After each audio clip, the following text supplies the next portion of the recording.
চুৰি হোৱা বহু সামগ্ৰীসহ একেলগে গ্ৰেপ্তাৰ ৩৮টা চোৰ। চুৰি হোৱা বহু মূল্যৰ সামগ্ৰী উদ্ধাৰ কৰিছে কাছাৰ জিলা আৰক্ষীয়ে। সোমবাৰে নিশা শিলচৰ চহৰৰ বিভিন্ন অঞ্চলত অভিযান চলাই ৩৮টা চোৰক গ্ৰেপ্তাৰ কৰিবলৈ সক্ষম হয় আৰক্ষী। এই অভিযানত ৫খন বাইক, 2খন চাইকেল, সোণৰ অলংকাৰ, মটৰ, বৈদ্যুতিক তাঁৰ, বাচন বৰ্তন আদি বহু সামগ্ৰী উদ্ধাৰ কৰা হৈছে। মঙলবাৰে গ্ৰেপ্তাৰ কৰা চোৰকেইটাক শিলচৰ সদৰ থানালৈ অনা হয়। তদুপৰি প্ৰয়োজনীয় আইনগত প্ৰক্ৰিয়া সম্পূৰ্ণ কৰি মেডিকেল পৰীক্ষাৰ পিছত আদালতত প্ৰেৰণ কৰা হয়।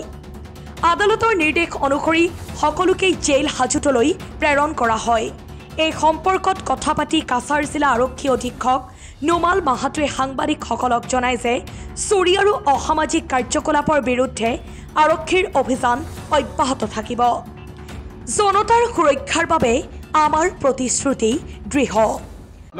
আমি জিলাৰ যিসকল নাগৰিক আছে, নাগৰিক সমাজ আছে, তেওঁলোকৰ কিছুসংখ্যক লোকে আহি পেলাই আমাক দেখা কৰিছিল আৰু তেওঁলোকে কৈছিলে যে অতি সম্প্ৰতি কালত কিছু চুৰিৰ সংখ্যা কিছু বাঢ়িছে। গতিকে এই কাৰণে আমি এটা বিশেষ অভিযান আৰম্ভ কৰিছিলোঁ। যোৱাকালি আমি নিশা আজি পুৱতি নিশা প্ৰায় 5টা টীম আমি ৰেডি কৰিছিলোঁ। 5টা টীম আমি ৰেডি কৰি 5টা টীমত আমি জিলাখনৰ বিভিন্ন ঠাইত এই যিবিলাক চুৰ যিবিলাক আছে বা যিবিলাক চুৰি কাৰ্য সম্পাদন কৰে তেনেকুৱা ব্যক্তিসকলৰ এটা লিষ্ট তৈয়াৰ কৰি আমি তেওঁলোকৰ বিৰুদ্ধে এটা কঠোৰ অভিযান চলাইছিলোঁ।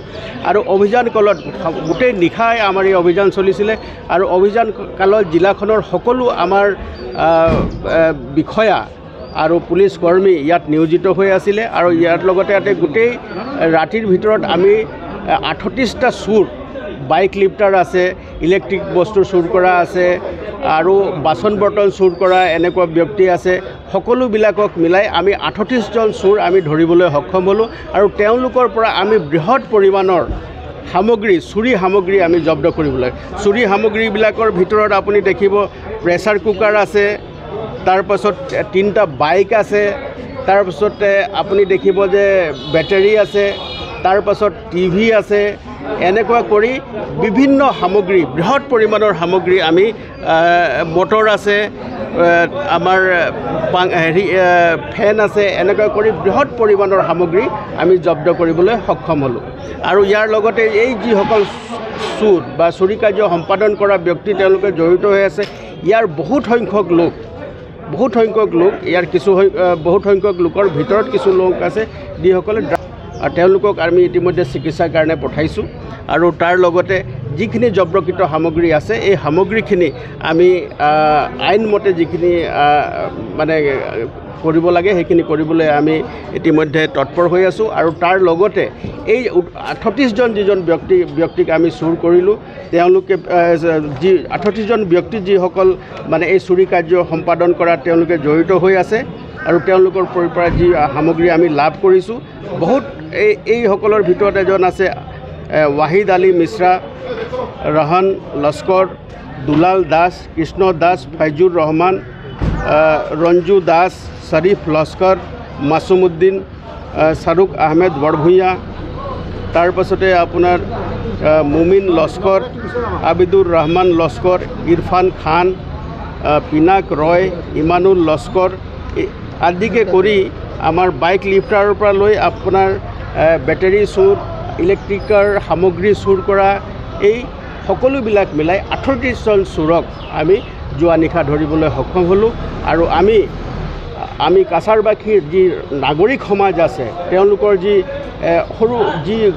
চুৰি ঘটনা সংঘটিত হয়, তেওঁলোকৰ পৰিয়ালত এটা প্ৰভাৱ পৰে, আৰ্থিকভাৱেও এটা বিৰূপ প্ৰভাৱ পৰে। আৰু সেইকাৰণে আমাৰ নাগৰিকৰ যিবিলাক অসুবিধা আছে সেইবিলাকৰ প্ৰতি আমি দায়বদ্ধ আৰু তেওঁলোকৰ নিৰাপত্তাৰ কাৰণে আমি দায়বদ্ধ।